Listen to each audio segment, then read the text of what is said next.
11 menor de edad na aminadong gumagamit ng bawal na gamot kusang loob na sumuko sa pulisya dahil sa takot na mapuruhan sa operasyon kontra droga sa Pagadian City.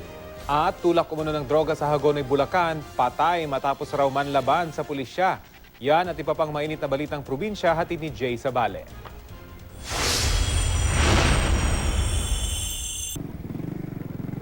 Patay ang isang inihinalang tulak ng droga sa Hagonoy, Bulacan matapos umunong manlaban sa mga pulis. Kinilala ang sospek na si Lamberto Morales na may warrant of arrest para sa paglabag sa Comprehensive Dangerous Drugs Act. Aarestuin sana siya ng mga pulis pero habang isinisilbi ang warrant, bumunot umano ng baril ang sospek at nanlaban para makatakas. Nakuha mula sa sospek ang isang baril. Inihinalang siya buhat cellphone na may mga text message mula umano sa bumibili ng droga. Galit na sumugod sa lugar ang ilang kaanak ng napatay na sospek. Pero hindi sila nagbigay ng pahayag sa harap ng kamera.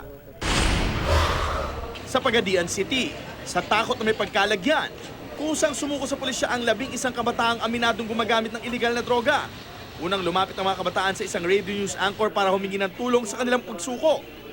Ayaw raw matulad ng mga kabataang ito sa ilan nilang kakilalang nadakip na sa mga nagdaang bypass operation.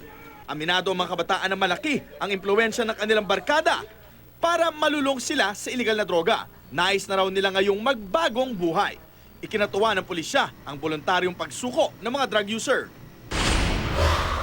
Patay ang isa umanong magnanakaw ng motorsiklo matapos magtangkang lumaban sa mga pulis sa Coronadal City.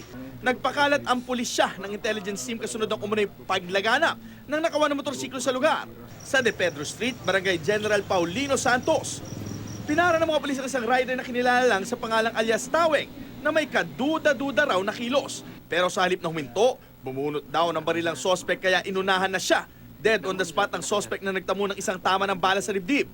Base sa mga dokumentong na-recover mula sa sospek, nabatid ng mga pulis na ninakaw nga ang motorsiklo mula pa sa General Santos City. Nakuha rin daw sa sospek ang isang kalibre 22 na baril. Jay Sabale, GMA News.